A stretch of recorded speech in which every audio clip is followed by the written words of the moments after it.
Harden declined a $47.4 million player option for next season, as he told Sixers president Daryl Morey, to help fortify this team's roster and give them a better chance to compete. Now, the salary cap flexibility allows the Sixers to sign free agents like P.J. Tucker and Daniel House, two guys who were both with Harden and Morey in Houston, and facilitating the ability to acquire DeAnthony Melton in a draft night trade with Memphis. So, guys, Cass. Harden, who turns 33 next month, actually, solidifying his partnership with MVP runner-up Joel Embiid. Now, they fell short last year in the playoffs, but I'm going to start, because you gave a face. Are the Sixers... You're not a believer. You're not a believer. I already know it. Are the Sixers among the top teams in the East, is my question to you. Top 4, sure. Top 3, no. Okay. So with the answer, top, here's the deal. This is exciting. And the best part about this to me is I buy the buy-in from one James Harden. Okay. Although when you got umpteen contracts and you make plenty of money, like what's a few mil, whatever. But anyway. 14 million to be. Just what's a few? Yeah, like whatever. But there's ways you can get around that. You can opt out next year, player option his for a second year. I think the buy-in from James Harden is important. But when I look at those top 3 teams in the East, there is experience. We'll see how Boston and Milwaukee in particular, there's continuity. We'll see what happens with Miami as we go down the stretch with some of these big names that are still available. But to me, there is a continuity, experience, and a defensive identity at the guard position, to me, that has a leg up on what the Sixers got going on. In terms of talent, could they knock off any one of those teams? Absolutely. But I still think there's a gap between those top 3 teams and the Sixers. I love the addition of Malcolm Brogdon to the Boston Celtics. We talked about this. Huge caveat around him staying healthy. Now, I think a little bit of that health had to do with him not liking being where he was, but that's a deeper conversation. Very. But I like the addition. Allows Marcus Smart to focus more on what he needs to do on the court defensively. I do think Chris Middleton, if he were healthy, we would have been talking about the Bucks in the NBA Finals. Yeah. Miami Heat, Jimmy Butler has proven me wrong. He is a 1A. He is an alpha dog. I saw him the other day.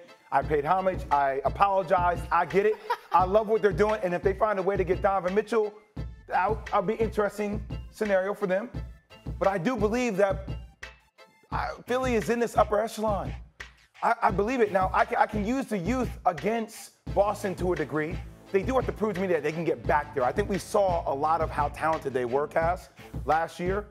But I want to see consistency in getting back there again for them. But they belong in that category. But if James Harden is motivated, here's my thing about this. The money, fine. Taking less money, right? You're able to get P.J. Tucker, 36, 37 years old, brings that defensive tenacity. Melton, I think, is a low-key good pickup from Memphis. Tyrese Maxey, Tobias Harris. We'll see if Daryl Morey is done making moves. Could they get an Eric Gordon? Could he save another player from Houston to bring them to the table to add? Rescuer from Houston. But I'm just saying, he works that way. Daryl works that way now. But the drive that I kind of am starting to feel from James Harden is different. I'm just seeing the vibes kind of change. Now, the vibe, him leaving from Houston, I don't think he was being a professional the right way and how he handled that. But as there's been more color provided with what's happened with Brooklyn, I'm starting to understand a little bit more why James Harden went out of that situation. And I'm seeing him kind of say things from a leadership perspective where I'm like, okay, James, like you're working out now. I'm hearing about you buying into getting your body right. I'm not saying he's not going to be injury prone, but the man did come off that hamstring injury last year and almost averaged a triple-double and was a shell of himself. That's the point. So that's where I get a little bit scared. I'm like, oh, you're a shell of yourself. You weren't the same player, but you did almost average a triple-double. So if you can get it to a different gear, if you can add more of a defensive prowess to this team, and Joel Embiid playing with the same kind of anger because he didn't get MVP the last 2 years, I see them in the upper echelon. They're going to be there. I got you. And again, the gap is not wide. This is not a chasm. Top 3, Therefore, I just think there's a gap in the top 3. And this would be my only counterpoint to that, Jay. Even if we got, you know what I'm saying? Because I forgot to hook your girl up. I can't even do my tea here. Anyway, even if we got vintage James Harden, right? And this is pure facts on experience. Vintage James Harden has struggled to show up when. Oh, but that's why you don't need him to be the number 1A. Right, and that was the whole draw of him teaming up with I agree. Joel Embiid. My whole stance last year was I don't even need vintage James Harden. I need the guy that's going to average a double-double and shoot the three back to his 36, 37% range, right? Mm-hmm. I don't even need vintage James Harden. But to your point, in terms of the enthusiasm, the leadership, I now understand what happened in Brooklyn. Even if you got vintage James Harden, when has he traditionally struggled to show up? Yeah, but Monica, just answer the question.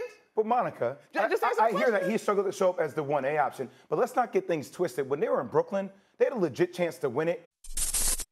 Thanks for watching ESPN on YouTube. For live streaming sports and premium content, subscribe to ESPN+.